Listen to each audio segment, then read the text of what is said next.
And good morning and welcome to Touch Base Daily. It is Wisdom Wednesday or Water Cooler Talk Wednesday. It's going to be a combination of both today. And you're probably saying, Ron hasn't had a guest on in a while. Well, that's because we're in election season. But we do have a guest coming on next week. But this week, it's because there's so much to talk about daily. And Wednesdays, our water cooler day is one of our best days because we get to just talk. We get to just hang out and just share and relax. I'm still with my new mushroom coffee, and but it's a lot to desire. So I should say maybe not much to desire. So I have to put in some cinnamon, some nutmeg, and some ginger, and some good old agave. So how's everybody doing on this wonderful Wednesday? It is hump day, y'all. It is hump day.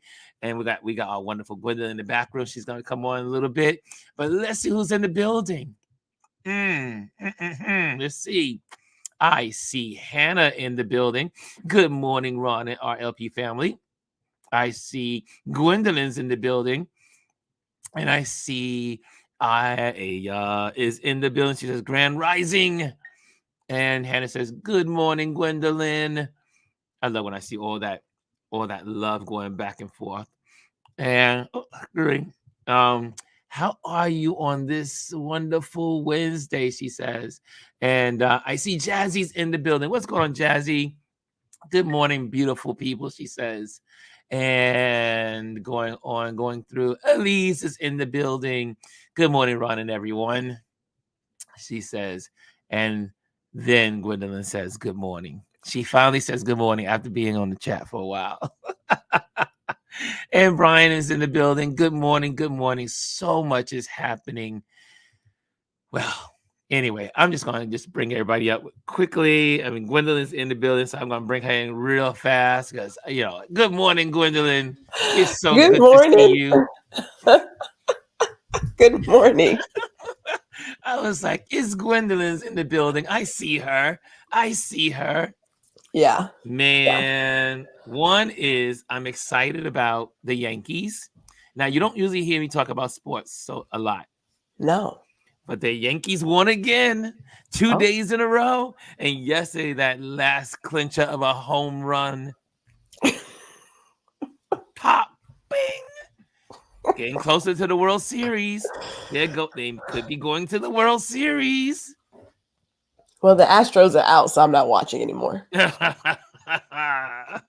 And the Mets, they still have a chance to go to the World Series. So you know what we New Yorkers like to have? The Subway Series.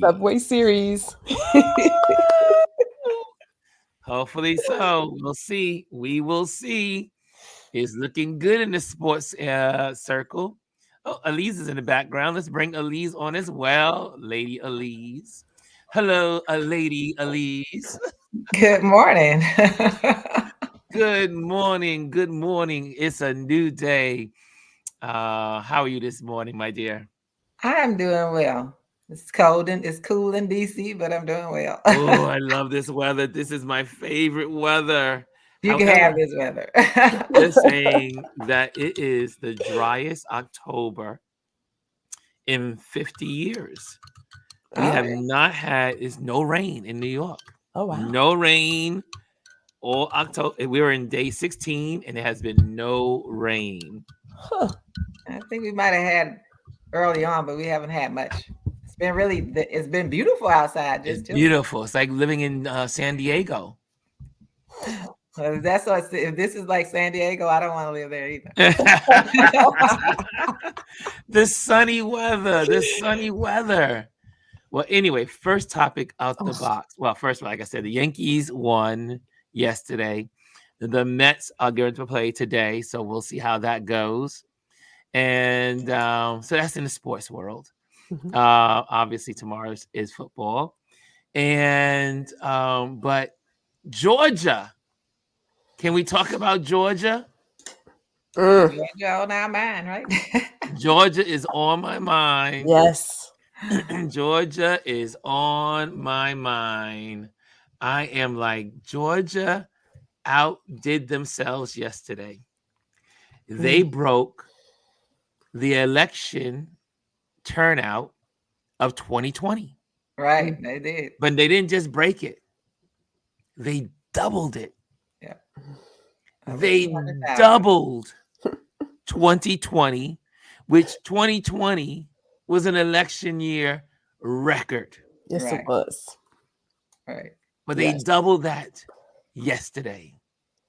It's got to keep coming out like that. Keep coming out. I want day 2 to be a record breaker. I want day 3 to be a record breaker. Georgia, keep it coming. Bank it, bank it, bank it. It's like Stacey Abrams said this morning. I think it's last night or this morning. She said, "Get out, bank it, bank it, but vote as early as you can. Vote now, because then all you have to do is worry about getting others to the polls. Yep. Right.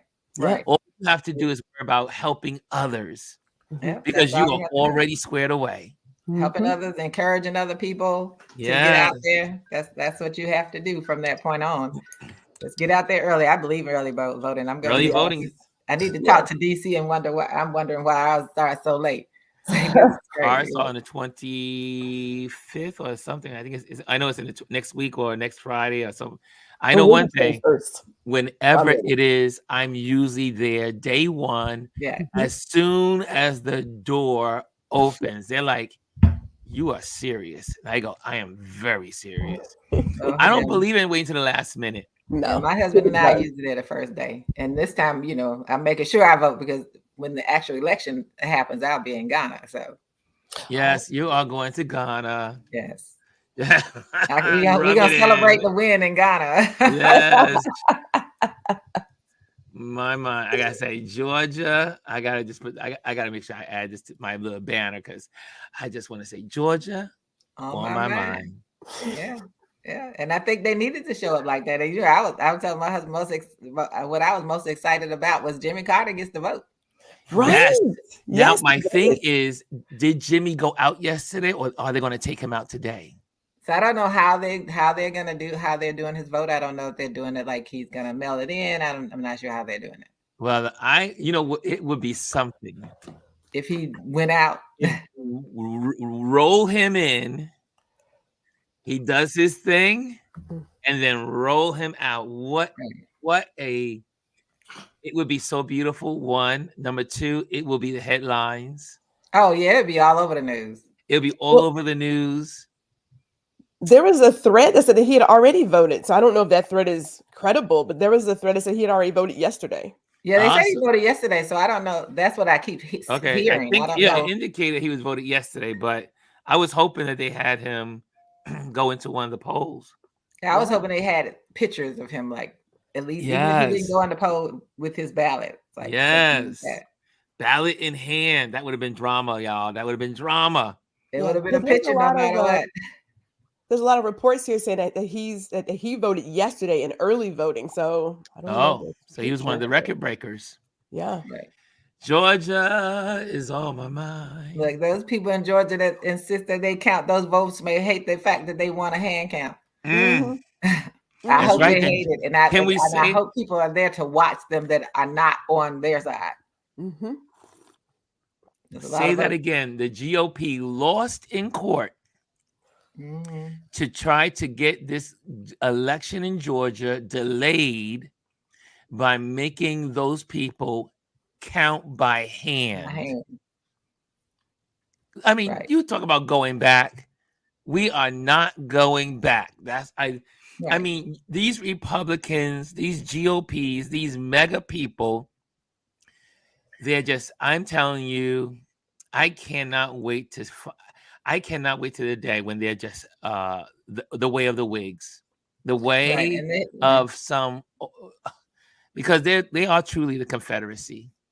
Right. I had a thought yesterday as I was talking to my husband, and I thought to myself, perhaps if they didn't work so hard to suppress the vote, people would vote for them. Like here in Tarrant County, they tried to remove voting places at the university because they didn't want college kids to vote because they believe they typically vote Democratic. Then Right. they want to move the place where you can vote. They want to take away ballot boxes. Like, if you didn't work so hard to suppress it, perhaps folks would vote for you. But look what you're doing. Look at the stuff you're doing to make it hard for people.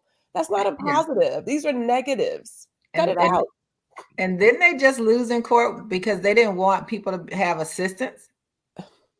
I think I read that yesterday that they lost in court because they were trying to, like, if you had a disability, you know, like some senior citizens, they have people Yes, who to are help there, them. they wheel them in and all that kind of stuff. Mhm. They were trying to keep them from having their assistance.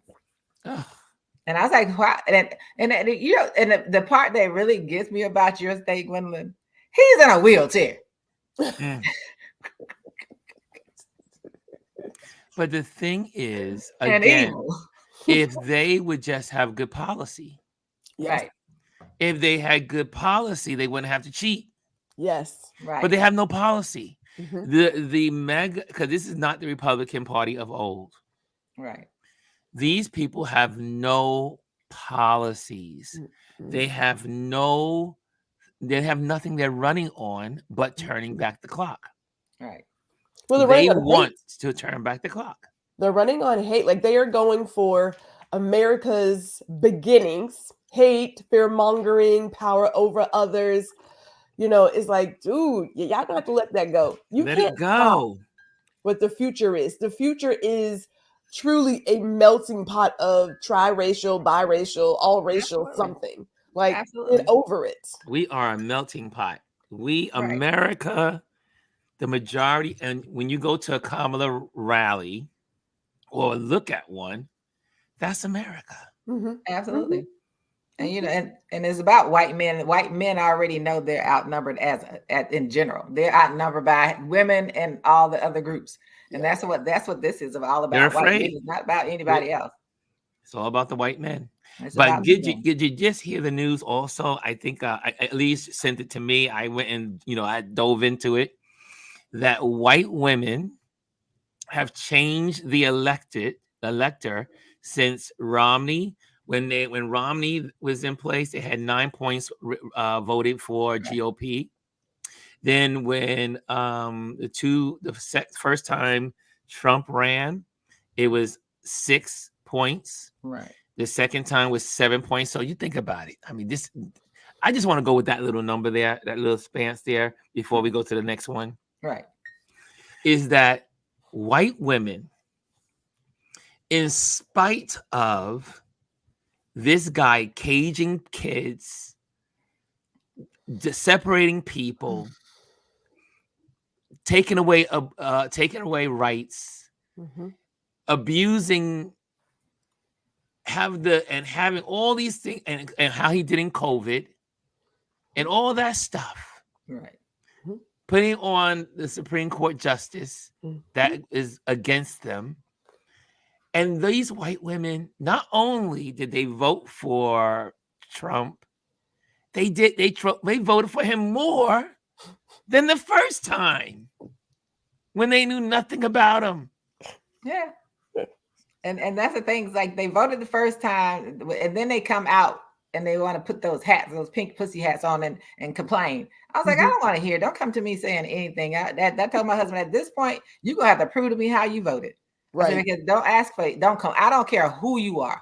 Black, white, green, purple. You walk up to me.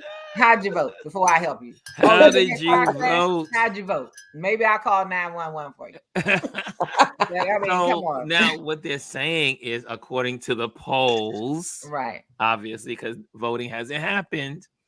I mean, it's happening. It's not the end yet. Yeah. And they said the gap has shrunk, that white women now are only voting for Trump by 1 point. 1 point. Yeah, I saw that. And the thing is, like, if you don't see it talked about much on. I just recently started paying attention to TikTok because I don't really go over there. Mm-hmm. But you can see more of them who are talking about the fact that they didn't vote or they voted for him before, but they're not voting for him now. And then the Village You know, I saw one video of the older women down in the Florida in the villages Mm-hmm. where they were voting for Kamala, and they were also putting together postcards to send out to their neighbors, which is definitely a difference. Like that wasn't what it was in the last two times. Well, this is what, because after I went to that page and looked at about the white women, you know me, I have to I want to see all the comments. Right. I want to see what everyone's saying, and it was interesting that there were people in the comments that saying, "Wow, I want to make I don't believe them until I see them." This was one person, so she was like, "Don't tell me white women are voting until after election day." Yeah. I want to know the numbers after election day. She said, I don't care about what's going on now. But then it was interesting. A lot of the comments of white women were like, it was interesting to hear I made my mistake before. Yeah. It was like every time you saw people, they were like, I made a mistake with Hillary. I made a mistake last election. I am so sorry I created this. And you go down and you see all these different, comments. And I thought it was quite fascinating and one person said, if all of these white women have moved over to Kamala, then why are the polls saying that is equal, that is even? It's a dead heat. Because she says the math doesn't add up. If you have all of these women that have moved over towards Kamala, and yet you're still saying that the election is even, the numbers are not adding up. And I love when people are analytical. Right. And she made that statement in the comment feed. And I said, sister, you're absolutely right. The numbers, and again, like Joe Scarborough said this morning on Morning Joe, he said the New York Times came out with their gloom and doom. People are leaving Kamala, blah, blah, blah, blah, blah. He says these people, they have, or their motives are to make it look like Kamala is losing. Oh yeah. Yeah. They want people to give up. They don't tell you about all the Republicans who are hosting events for VP Harris, but they talk about the Latino men voting for Trump, the Black men voting for Trump. They do all this. And it's just not good news to talk about somebody who doesn't look like you doing well. That has never been news. It's never been news. Right. Never. So they are not going to promote that. Like, that's just not part of their DNA. It's not going to happen. But they would much rather talk about all this other stuff. And again, it's the distraction. It either says, hey, it's so bad, don't bother voting because your vote won't matter. Or it says, hey, we're so far ahead, so you don't have to worry about it. You need to make sure you stay focused on what's really at hand here. Right. And that's the key, is like, it should be motivating people to get out there and say, oh, we know this is not true because they haven't contacted me. And my major was math, but my minor branch was in statistics. Mm-hmm. So in the analysis of statistical data is how you pose a question and who you poll.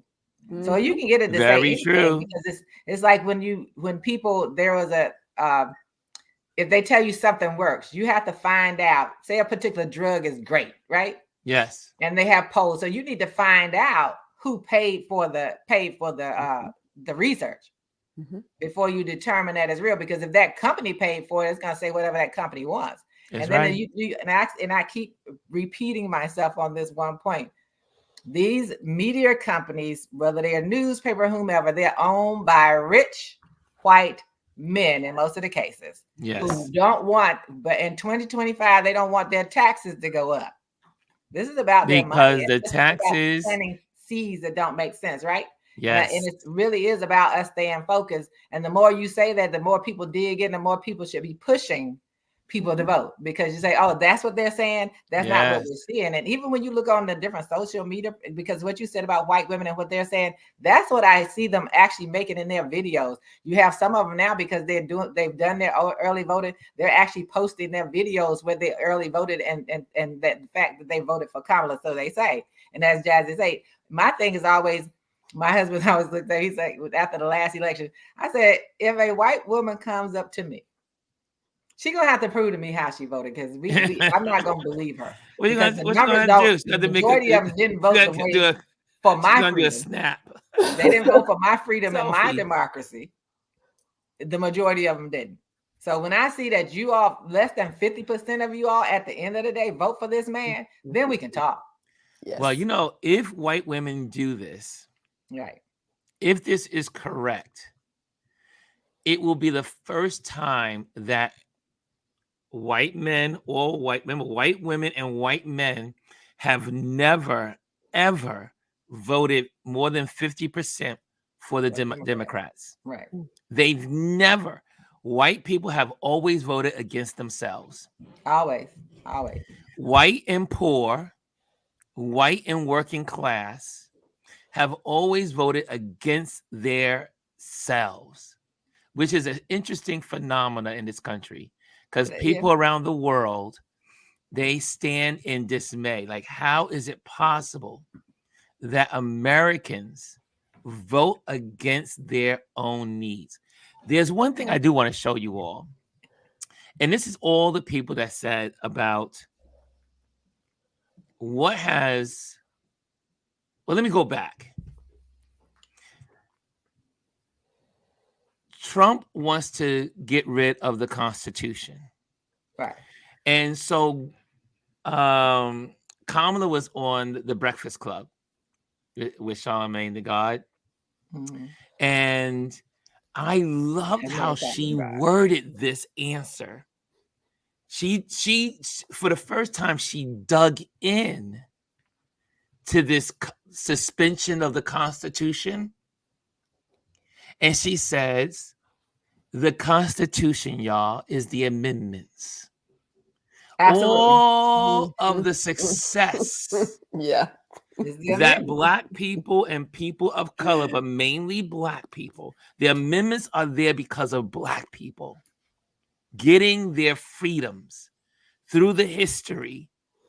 And she goes through the amendments for the 14th Amendment, the 15th Amendment. Right. She says, that's what they're after. Mm-hmm. And if you I don't know if you all have heard that Bible that they're talking about. Yes. In Utah. So it has the Constitution in there, but it's void of, I think it's the 11th through the 17th amendments. See? So they pulled those amendments out that they were talking about. So that's exactly the kind of stuff that they're talking about. So she is absolutely correct. And when people talk about the Constitution, that first part is, the whole stuff that you read, and then you used to have to start looking at the amendments, right? The amendments is where the juice is. Those are not in there. Someone went through this book and they found out that Constitution in that Bible is not the full Constitution. It's just like when they used to have the slave Bibles, right? They would take portions of the Bible books out that actually invalidated them holding human beings as slaves. Mm-hmm. Have you?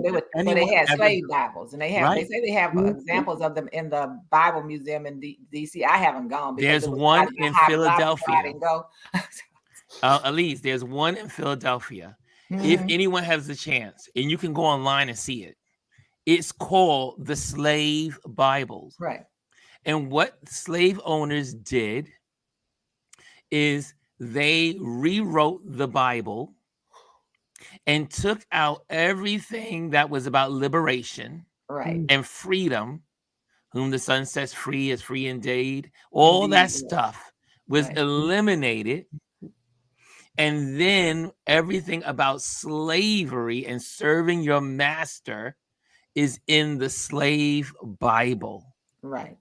And that's why folks that get so caught up in this American white Christian nationalist religion, y'all need to wake up. I mean, it's not the first time that things have been screwed over. because it's human beings. Oh, absolutely.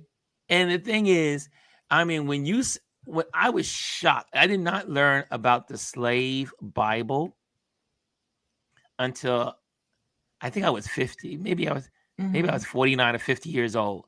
I said this, I've been on the planet a half a century and never knew anything about the slave Bible. Right. And most people don't know about the slave Bible. Like I found out about it a long time ago, but most people don't know that. And then most people don't realize, because you take Nat Turner. Nat Yes. Turner learned to read. Yes. And he read those portions of the Bible that said, hey, this is not right. That's right. And that was really the motivation to say, this is according to these words that you're making me read. Now that I can read them and understand them, this is not what we should be doing as and remember, the only reason why they let him read was so he could be persuasive, yes, to the slaves, absolutely, to love their enslavement. Right. And then he discovered, and then he was like, wait a minute, he had an awakening. He said, that's not what this says. This is not what the Bible says. This is not what their Bible says. Right. And I think that, that's what the knowledge is power, right? Knowledge is power. And we have become so much more powerful as we find these things out. And even as you have like the early voting that's going on now, people in Georgia, I hope that immigrants that are in this country actually go and look up that 1798 alien enemy. Ooh, baby. Because and I hope the ones in Michigan in particular listen to that, because you are in his mind the enemy. You are in his mind the enemy. So if you choose to sit it out, or you choose to vote some other kind of way because you could think you're doing some damage to Kamala, you're really damaging yourself, because the Muslim ban, as he has stated, will be put it back into place as soon as he gets back into office. Then you are going to be declared, because of your ancestry and your country of origin, you're going to be declared an enemy of the country by the president. He does not need anyone else. That act says that the president alone can determine who these groups of people are. If you are from Haiti, he's going to declare that you're enemies of this country. Yes, but he said he's going after the illegals already got their situation. Oh yeah, he's going after these are legal immigrants. Right. I want everyone to remember in 1798 act that you could go after legal immigrants. Yes. That's how the Japanese, Italians, and Germans who were Americans were put into concentration camps. But you're asking for a lot. Yeah. So think about it. Okay, so there are people, and if you just look at intraracial relationships, there is always somebody who feels like they're better than. You can use skin tone, right? I'm fair, I can pass for white. So there's always somebody in every single group who feels they're better than, and this could never impact me. Right. Yeah. So you're asking for someone to pretty much throw out everything they believe to be true. Right. Which is they could be rounded up with all the other people that they have been looking down on for so long. And so if they want an example of understanding that, we take the Asian Americans who allowed themselves to be used by Ed Blum against affirmative action. Yep. And they look. I'm gonna do a Kamala moment at this moment, because I wanted to say something, but let me pause my thoughts. They found out you in the same bucket as the rest of them. That the only person that is not in that bucket is the white man in America. That's the only person. And I think that's the harsh reality that people will find out, is that you're not protected because your complexion is lighter. And because as people have to remember, our caste system is built on racism. It's built on racism. And the closer you look, the more you look white, the more you think you are white, but they will remind you quickly that you are not. And he will enact that 1798 Alien Enemies Act Mhm. and you're going to be in internment camps, concentration camps, whatever you want to. And while they try to figure out what you are going to do, they're going to use you for free labor. Mm. You're going to be in slavery. Mhm. They're not going to make you This is comfortable. where these people want to go. I mean, if you check, and this is what they, if you check Stephen Miller and his mind, how he thinks, because Yeah. Stephen Miller is a lot of the architect behind this Yeah. crazy stuff.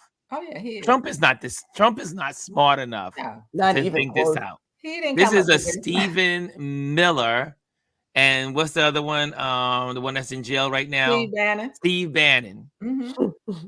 This is their architecture. Right. He would have never come up with this. No, Trump is just being. He's a useful, as the Russians say, he's a useful fool. Fool to all of those things. A useful fool. I wish I don't know how you say it in Russian, but it's a useful fool. Anyway, here's another ahead. subject that was really Yes. cool, and it's something I have to share with you because this one was on Roland. Roland shared this. I think this was this morning. Hold on, let me see a check on the date. It was yesterday, and he sent sent an email out to the Biden administration to get a list of all of their accomplishments that affect Black people. Right. It was, hold on a second, let me get it up because the only way I can't repeat it is so much that you can only listen to it. And it was really good information. And again, when people say, and it's like some of the panelists on this panel you see here, they were saying, anyone right now that's talking about Kamala Harris, they don't know what Kamala Harris believes. They don't know what Kamala Harris wants. They don't know her policies, yada, yada, yada, that the Biden administration has done nothing for Black people, blah, blah, blah. These are people that they have their heads in the sand, or they simply have made a decision to not like the Biden administration or to like Kamala or to like, they're just biased. Right. So here it is. I think you guys should hear Lays out a variety of things in here. First and foremost, look, I was there in Detroit. I was there in Atlanta. She went to Atlanta multiple times. She went to Charlotte, actually talking about this economic opportunity tour. And so then you go through here. So you heard the things that we already talked about, launching a national health equity initiative focused on Black men that addresses sickle cell disease, diabetes, mental health, prostate cancer, and other health challenges that disproportionately affect them. And so then you go through here and you see these things. You look at the issues here where you talk about this $20,000 forgivable loan for Black entrepreneurs. And so then when you go through here and you begin to see a partnership with the Small Business Administration, expanding access to bank accounts. Again, when you talk about enabling Black men and other workers to profit when company executives profit, expanding pathways for Black men to good paying jobs, whether or not they have a college degree, and on and on and on. Now, I say all of that. I say all of that because, again, those things are good because, again, what Black folks are saying is I want to hear from you in terms of what you're going to do. But when I think about hashtag, we did that, and that's what I use here. Here we go to my iPad because I asked the White House, tell me exactly what you actually accomplished in 3.5 years for African Americans. I need everybody listening. I'm just going to go through this here.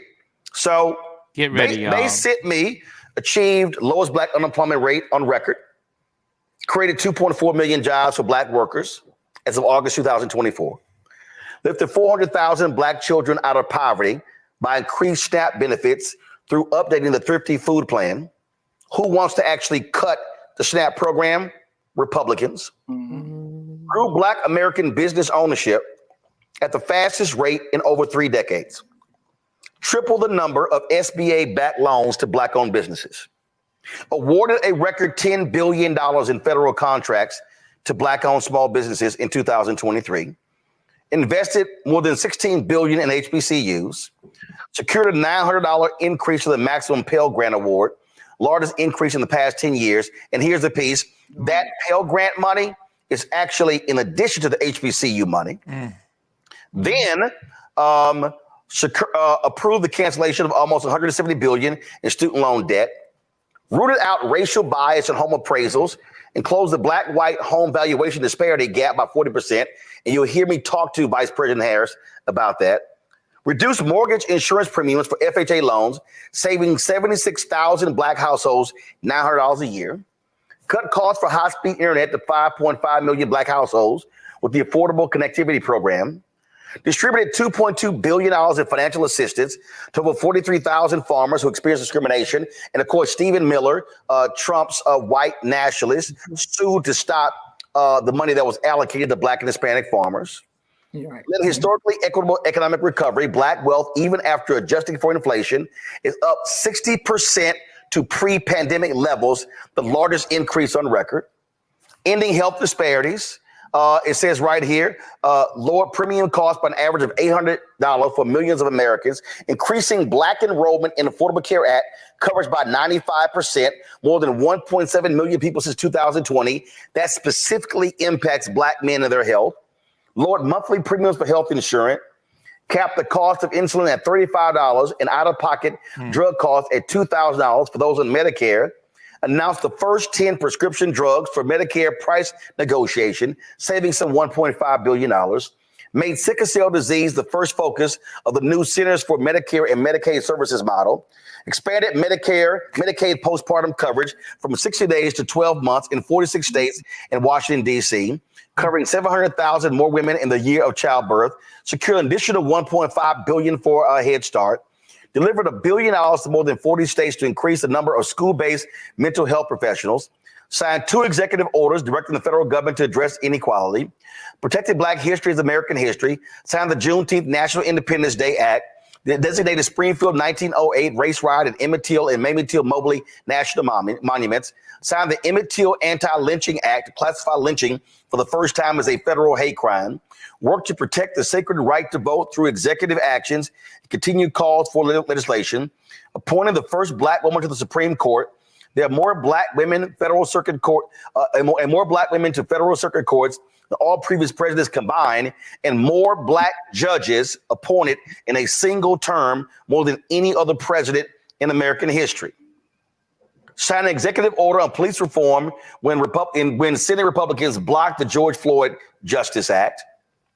Signed into law the first bipartisan Safer Communities Act. Secured $350 million in funding specifically for community violence intervention programs. Pardoned thousands of Americans under federal and D.C. law for simple possession of marijuana. Helped bring crime to its lowest level in 50 years, lower than during any year of the previous administration. And what's not in here, I'll add, that was one patterns and practice investigation, Renita, under Trump, 12 under Biden-Harris. Donald Trump executed 13 people in 6 months on the federal level, 0 under Biden-Harris. I'm going to take. So you get it. I mean, when you see, I mean, and he skipped over several other stuff that was there. Right. And you think about black people do, and then at the end he says it's unfortunate, and his only qualm with the Biden administration is that they did not communicate all of this to the black community. Yeah, and that's been their biggest problem, is not letting people know what they've done. And that's been, they should have been doing this the entire time. They should have, like they bulleted it out for him. They should have been putting a page out every week. Do it, as they were coming out, just saying these are the things we've done. Because even in there, I don't even know if I heard about the Gun Violence Initiative office that they have in the White House. Yes, where they've been convening community leaders from around the country. This is about the gun violence that's within the community themselves. They've been convening those individuals and working to help train individuals on that across the country. And those people have been here several times. Yes. In over the last couple of years, actually. They've come to the White House to meet and sit down and talk to the Biden administration, and they established that office because that's what's impacting the community. And I think that's one of the things that really helped having Kamala Harris in place, is that because of her background and what she's done, what she did in California to reduce the penalties and to not have some things be considered federal crimes so that people can get support and be reestablished in the community. I think it's a testament to her to even have that as a thought, to put that gun violence initiative in the office, and to realize that all of the things that impacted, Black people and all other people, that has been done by this administration. Particularly, one of the things they want to do is get rid of Pell Grant. Yes. Under the former president's administration. That's what they talk about all the time. And I think people aren't paying enough attention. And it is the fact that they did not put that information out, because, Jazzy said, she and I have been talking about it for a long time, that they need to put out what they've done. And we can say it, but, it needs to be on a bigger platform. And also, I will put it at the feet of media as well. Yes. Because they know what's happened. They know what's happened. They don't talk about these events. They never report on these events. They report stupid stuff. They report whatever they think is going to get them the clickbait. That's all their attention. So they don't report on these things either. And I think that's a part where media has failed in addition. And then, I've always said they're complicit in all of this craziness. Yeah, I said this when he went through that list, and like I said, I've gone through the list because we had this conversation before of all you have to do is put in your Google accomplishments for Black people by the Biden administration, right? And the list comes up. This was a more in-depth list because he sent out and asked for it, and they gave a plethora of accomplishments. And I always like to say, people are saying that, she's on the road right now and she's saying what she's going to do for Black people. And there's some people, obviously, how the media likes to spin it. Well, she be thinking about Black people because she's Black, and she's not thinking about white people, and she's not thinking about this, and she's not thinking about that. Oh, and we always have to remind people, when the amendments were added to the Constitution because of Black people. When when the laws are created because there's no one else other than indigenous people that are treated like crap, the worst, the bottom of the totem pole. Absolutely. When you fix what's wrong with the least, everybody prospers above. Right. Same thing with, think about, it's the amendments that gave women the right to vote, right? The right to do what they needed to do. No one has affirmative action. White women were the greatest beneficiaries. They benefited the most from affirmative action. Correct. Yet it was created because of Black people, but white women made the most traction with it.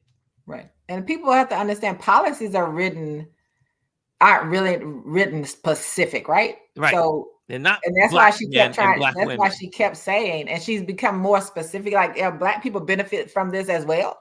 She's letting people know that the policies that are in place also have benefited Black people, because Black people want to think that they're going to say it specifically. No, because all of that can be challenged, right? Yes. But if it's there and you get access to it, then you benefited from it. Your numbers, you have less hungry children. You have less unemployment. It may not feel like it, but I see jobs around me, all around me, where places have people can have ads for hiring people.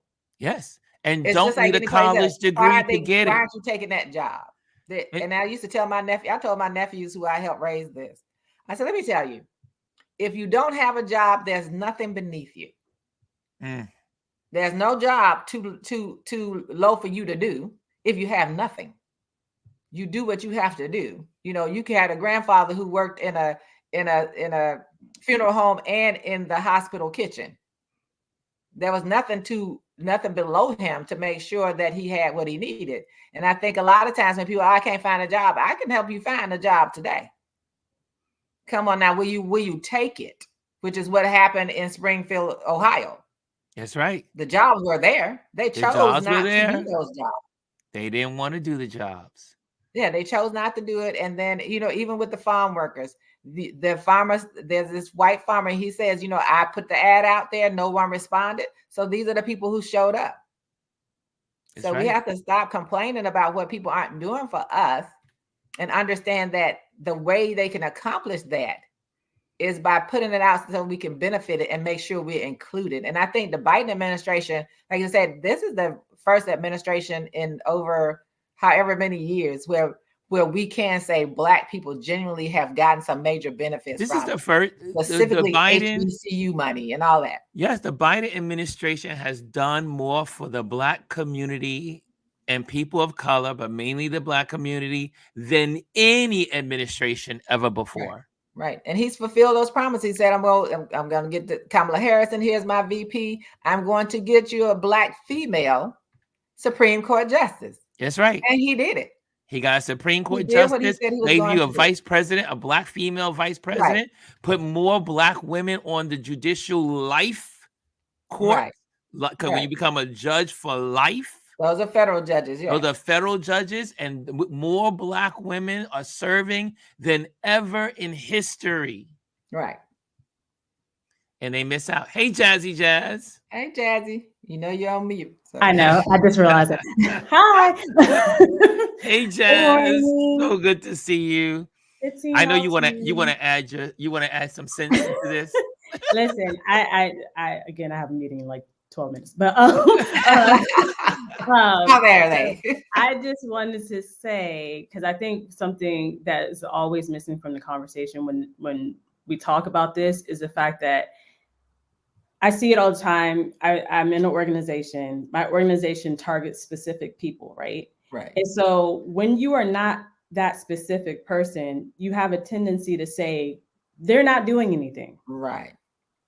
And I'll use the D9 as an example because I'm a part of D9, and a lot of times, I hear outside of that is we don't see what they do in the community. Mm-hmm. But if you go into those communities and you go and target the people that they are targeting, then they very much see it.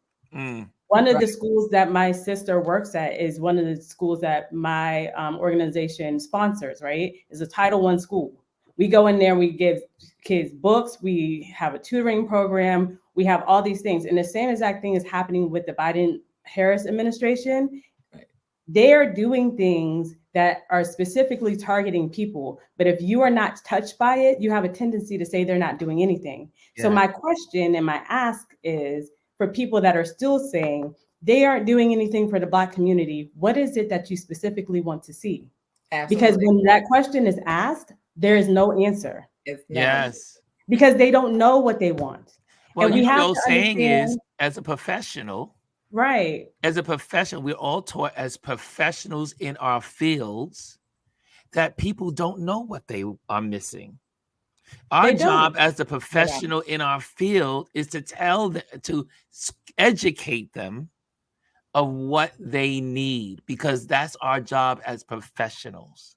And also understand that federal funding is up here, right? So the Biden-Harris administration is providing federal funding to these states.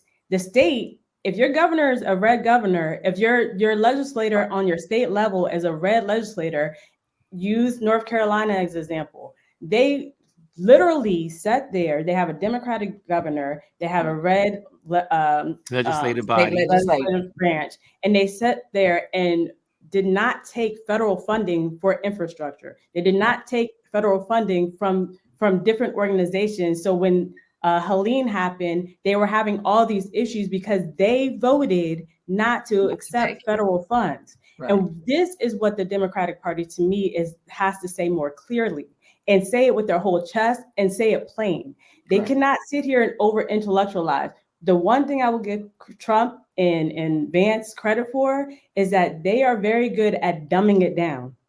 And being dumbing it down in a way where it's like, you know what? I will give you one page with 5 bulletins on it that absolutely mean nothing, but they repeat it and they say it, and I can look on their website and I can say, okay, these are the 5 things they want to do for Black people, right? They're Right. not doing anything, but these are the 5 things I see that they want to do. Right. If I go on the whitehouse.gov and I'm looking at one thing, and it's great that, you know, they have all this writing, the average person is not going to sit there and read all And that. read all the And stuff. sometimes you have to dumb it down for so people that really don't have the time, in the knowledge, in the understanding to really fully understand and grasp all of it, to get to the main chunks of what people are saying. It's crazy the amount of times where I will sit there and I'll read something and I'm like, okay, this actually makes sense, but people don't understand it. They have to stop over intellectualizing everything that they're talking about. Make it plain. That's Keep it one thing simple. that Obama did very well, was that every press conference he did, he would go in there and say, listen, folks, they're trying to take your money. Listen, Trump, I'm going to sign the check. Had nothing to do with it. Signed it. That's right. Signed it. I've never seen an actual signed check, but whatever. But that was his whole, that was his whole thing. So I think sometimes we just have to understand that, one, just because you're not getting what you think you need in these communities, go to your state and say, hey, I see that these federal funds have been released for this, and then track the money in your state. I always say follow the money.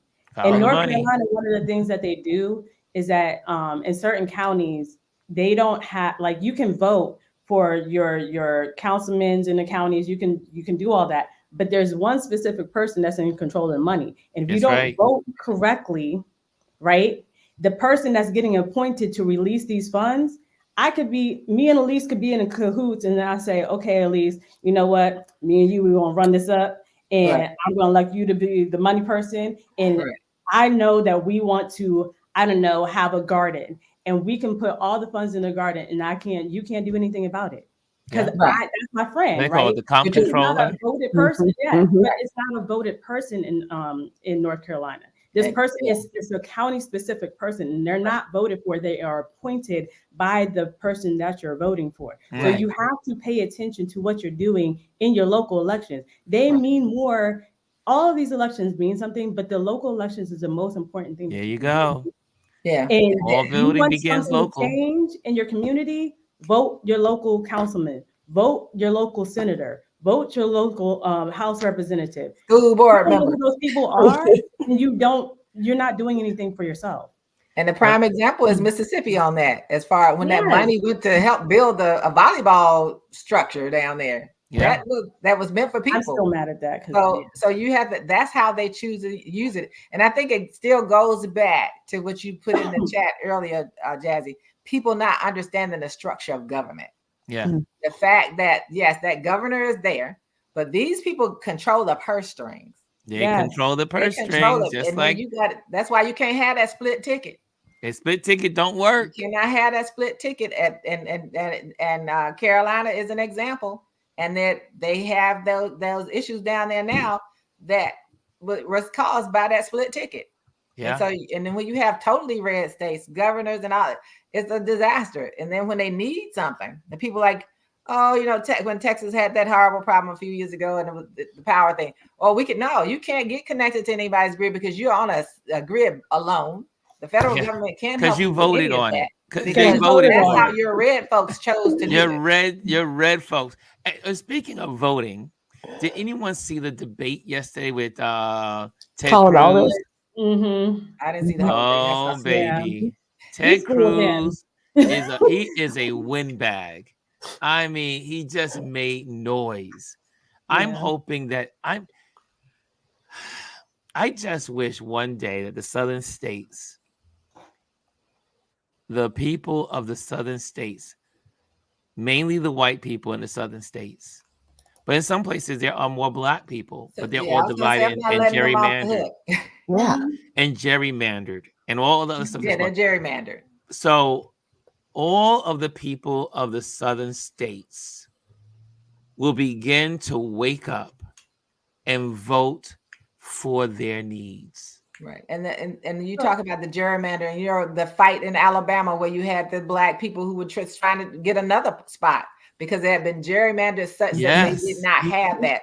And that's the problem, because when you have a state like Mississippi, it's like one of the largest black populations in the country. In the but it's so gerrymandered Gerrymandered. that they split up those people so much that they can't. They like, and then they get. They can never come discouraged. You don't together. vote like you should. You still Yes. have to come out and vote. You still have to show up Mhm. and make a difference because it's over 30% African American down there. You still have to show up. But Yes. the problem is how Absolutely. they know that that's the whole thing is we can control them by drawing where they can and can't go, Yeah. and then making it hard for them to get to the polling places. Right, by eliminating boxes, eliminating Mhm. post areas, and you have to Right. go into another town. You have to take a bus. And It's I a will mess. say, I think, sorry to cut you off. Mhm. I will just say, I think I didn't really fully grasp this until my mom moved to Arkansas, and she's in a town of 100 people, right? Literally 100 and 100 people. 106. She was Those 100. are the towns that scare Right. me. Yeah. But I think one of the things that I didn't realize, it's like, I think being from a metropolitan area like I am, it's easy for us to say, just go down the street and go in the polls and whatever. My mom's closest grocery store is 30 minutes away. Mm. When they purge these people from the rolls, it's easy to say, go down and fix it. If I don't have a car and I don't have resources and you purge me from the roll and my closest voting place is 100 miles away, guess what? I'm not going to go fix that. Yeah. In Texas, you have to go in person to sign Mhm.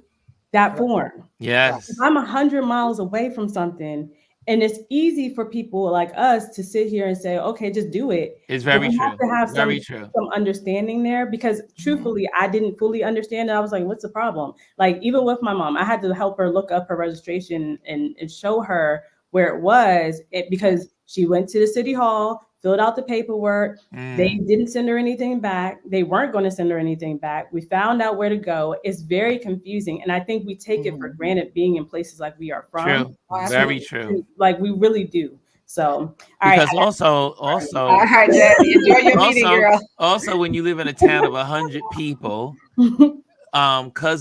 cousin Joe is the judge. Cousin Barbara is And my the cousin is county, the judge. the Yep. accountant. Oh, your cousin is the judge. Literally, my cousin is Cousin the Bobby judge. is the mayor, and cousin and sister over there, they are the administrators, and Absolutely. and then cousin May, she's on the register board. And that's exactly how it works. Mabel, man, Mabel. Yeah. Yeah, I was like- Exactly how it works. May.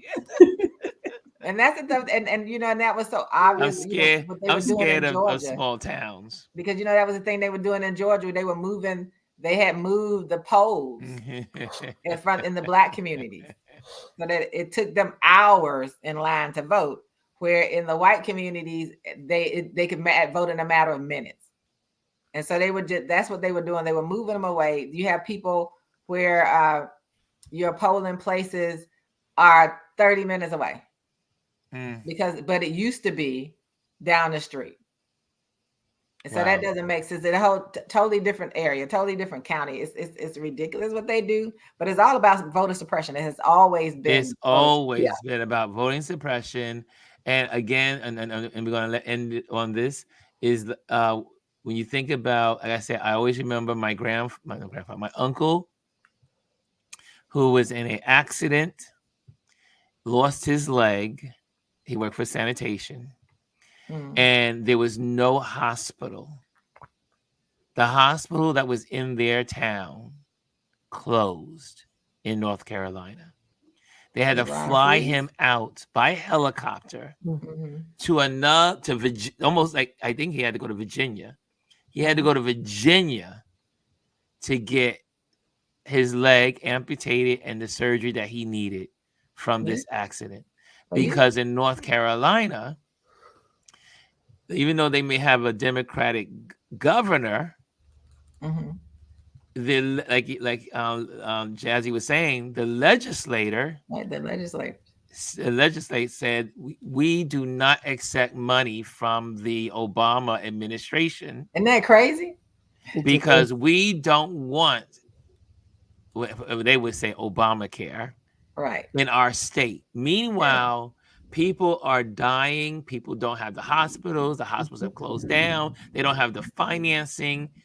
And I will say, oh, and I know it's not easy because some of these places are so gerrymandered and so manipulated, and these people, white supremacy is real, especially in a lot of these counties and a lot of these small towns, and even in the, they trickle down. You got the governor; he's kind of like looking like he's not crazy or he's not in the ring, but he steps aside so his hands don't get dirty. But there's Right. some people pulling the triggers and pulling all the stuff that needs to happen in those small towns. And Jazzy made a good point. It's not Right. as easy. And Gwendolyn says it often also, like, for some of us, we're able to pack our bags and leave the country if we need to. Right. It's not. They can't. They don't have. But They most can't afford it, people though. cannot leave. Right. Most people don't have a passport. Most people, we have people in DC. We have children in parts of DC who've never been to Baltimore. Yeah. So we're not even talking about traveling outside of the country. But we also, like, during this time is looking at where they got over 200,000 people who are going to be out there at the polls trying to do voter suppression. Yes. They're going to be out there intimidating voters. I saw somebody with signs around there. So, those people are going to be out there near polls as well. And then, you just have to look at what the kinds of pressure that in these small places, like if you in these states, these southern states, especially any red state, you're going to have these people trying to intimidate. They're going to be in Arizona. They're going to be every place. And I know they had cases of it in Arizona in 2020. Yeah, when they had the People- and they're guns, coming everyone's out out there with the armed. They're guns armed. and the AKs. Yeah, they come out armed. Yes, and so Yeah. But can I add one thing to that, Miss Elise, since Yes. you brought up, and I know we say small town, but I'm in Texas, right? We're in the Right. Dallas-Fort Worth area. I am born and raised in Houston. It's happening in those big democratic cities too, right. because of where we are now. Houston is an hour away from itself, right? So we are seeing the same things happen in those small towns, happen in your metropolitan areas as Right. well. Mm. So Absolutely. it's a matter of power. Yeah. People want power, but here's my point. Listening to all of this is that, we talk about getting to November 5th. The real work starts November 6th. And Absolutely. anything worth having requires us to be active. Democracy requires its citizens to be active. Active. And when you're trying to get people who only see what's not working for them, it is working through a trauma to get them back to a place of trust that you do have resources. Absolutely. Things are working in your favor, but you got to keep showing people these things for them to finally say, okay, so maybe things are working in my good. That's a long process. Yeah. But again, anything worth having is worth fighting for. And I posted something I saw in the middle of the night about the number of people on the inactive voting list in Baton Rouge, Louisiana. And it's like November 6th, we need to start finding out what's going on there in Louisiana when you have over 600,000 people who did not vote in the last election, but they're registered. And why are they inactive? Because we don't do enough of trying to find out what are those traumas, what are the reasons that they haven't voted. Because there are reasons. It's not just because I don't want to be involved. There's some other reasons. And there was a case that a white gentleman was saying, he said, I was wondering why only 18% of these people voted in here. He said, but now I'm here, and I forget exactly what he was talking about. He said, now I'm here, I understand. They've made it so difficult. Yes. For these individuals in this community to get to the place to vote. Mm-hmm. That's why it's 18%, because some people just you may not have the resources to get there. You don't have the time, whatever it is, you don't have the time to travel to get where they needed to vote. He said after he looked at that, he now understood why only 18% of those people from that particular community had voted, because they made it almost impossible for them to do so. And I think that there's a lot of stuff that's going on that we don't know. And, and I've kept up with what they're doing in Houston, how they want to take control of the Houston school system. They work overtime. I mean, wow. overtime there. But, it's the thing is, like, we have to understand it may not seem like it because of gerrymander and all that, but if we show up and we're powerful, and vote is your power. To the polls, because that's our voice. I believe that if the right people show up to vote in all of these places that people are taking for granted, that MAGA Republicans are going to come back to the House, I think if people really showed up and voted, those people wouldn't come back. That's right. They had the power to vote them out. If everyone did the right thing and voted for their needs, Right. Black, white, Asian, indigenous, poor, middle class, rich, whatever. Because remember, not all rich people want tax breaks. Right. They Yeah, say yeah. As a matter of fact, half of the rich people that were billionaires said to Trump, "We don't need a tax break. right. Why are you giving us a tax break? We don't need it. Because he Put had that paid- money somewhere else." But they did it because of him, because he was looking out for himself. It had Absolutely, nothing he even done to do with paid those it. other billionaires. It was about him. Right. And those things, as Elise addressed earlier, that law, those tax breaks come to an end in 2025. Right. 2025. And I think, Trump yeah, is only fighting for himself. I mean, and I'm going to close out. stay out He of was at his jail. last rally Oh, that he did, just sitting there, standing there, rocking. And he said, "We're not taking any more questions." after 4 questions Yeah, after 4 questions. and 4 rambling answers. You sit there and say, how is it possible that people are voting for this guy? But ignorance is bliss. It is. Ignorance is bliss. is.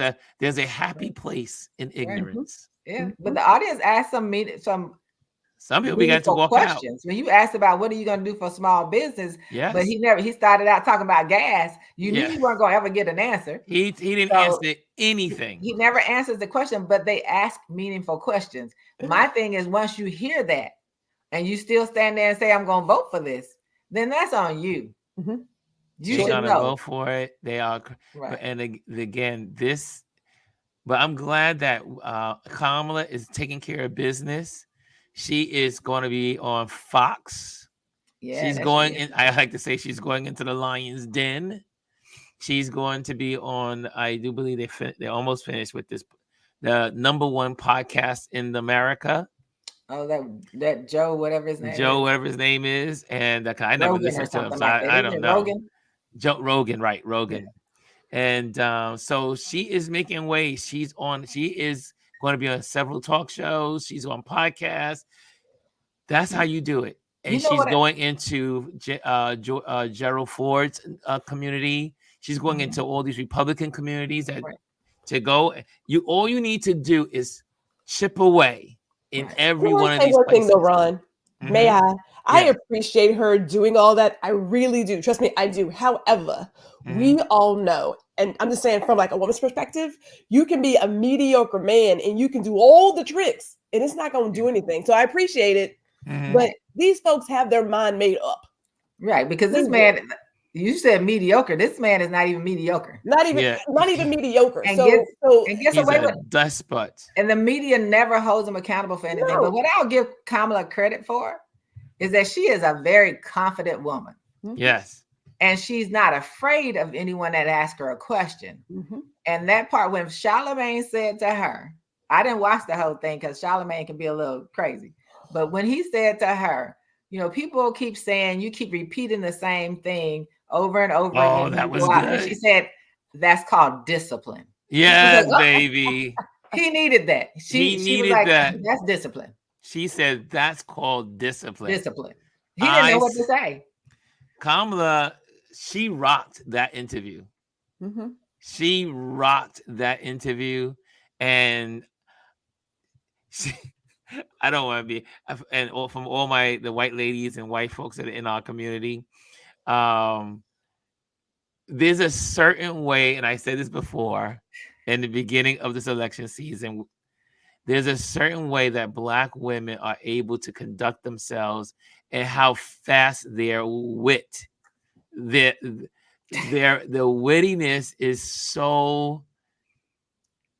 And I will always say, because for those that don't know, in the Black community, we used to have these things called ranking. We used to rank on each other. We used to challenge each other all the time, call each other names, tease each other. Your sneakers look like such and such. Your mama did such and such. Remember all the mama jokes and daddy jokes. The dozens. And so we I know this happens in other communities, but in the Black community, we are conditioned from childhood to be full of wit, And It's have survival fun. mode. survival. Right. It's And survival mode. We've learned to survive the bad kids in class that want to talk absolutely. about our sweaters, talk about our shoes, and we always had to have a quick, fast response. We had to be able to look at someone up and down within seconds and be able to address and turn it around on them. And looking as an educator, Ron, I use those skills masterfully. The I had library a stays kid one open day. with Mr. Lee's. Look, I had a kid one day who called me the B word. Oh, And I said, now I'm going to give you two instances. One was he called me the B word. I said, your mama. He said, what? I said, my response was that because you evidently must have a reference point for whoever it was. And I'm assuming it's the female in your life. He looked at me. After that, the little boy gave me a hug every time he saw me. The next one said, he called me the B word. And I said, well, you know what? I'm the best one you'll ever know. Now go to class. He didn't have a response for that. And that's the one thing I love is the ability not to take it in and be insulted by it, but to have that comeback. So when she did that, it just reminded of how people do. He went through that and she said it's called discipline. And then it was like, next, what else you got? Yes, and she knocked out the conversation was so well done. Kamala had an answer. And like I said, she not only had the answer that she's been sharing along the way, right? She took it a little bit deeper because someone said yesterday, they said because she knew her audience. Yeah, she knew her audience in that case. She knew who she was talking to, and she knew her audience, and she was able, like when they were talking about the Constitution. She goes, "Let me tell you, it's not just the Constitution; it's the amendments that are attached to that Constitution." Right. And she had never phrased it that way on the campaign trail. Right. But she knew her audience. She knew all those people that were going to be listening. And she was able to, like a doctor, she took out her scalpel and she surgically, everything that needed to be addressed, she did it. Yeah. She was masterful. And most people who, if you've never, we have a tiny book in here that's the Constitution. Yeah. And most people don't know what the Constitution itself is. And then when you start with the amendment, most of the time you hear people, they always say, I want the First Amendment, Second Amendment. That's all they know. That's all they know. Gun rights. But when people start looking at it and actually notice that this part is the Constitution. Now, all of these things down here. All the amendments and the articles. Right. And the articles and the amendments of the Constitution. And so you got the Constitution and the articles, and then you have all the amendments. And most people don't know the structure. And I have in my house, we keep a World Book Encyclopedia because that's what I grew up on. So it has the Constitution in it. My granddaughter's studying the Constitution. We have the little one, and I said, now you got two choices. You either use this little one, or you go and get that encyclopedia. You read everything that's in the Constitution, all the amendments and everything. But we keep those in the house because there's some information that's eternal. Queen says, I do wish we understood the power of our votes.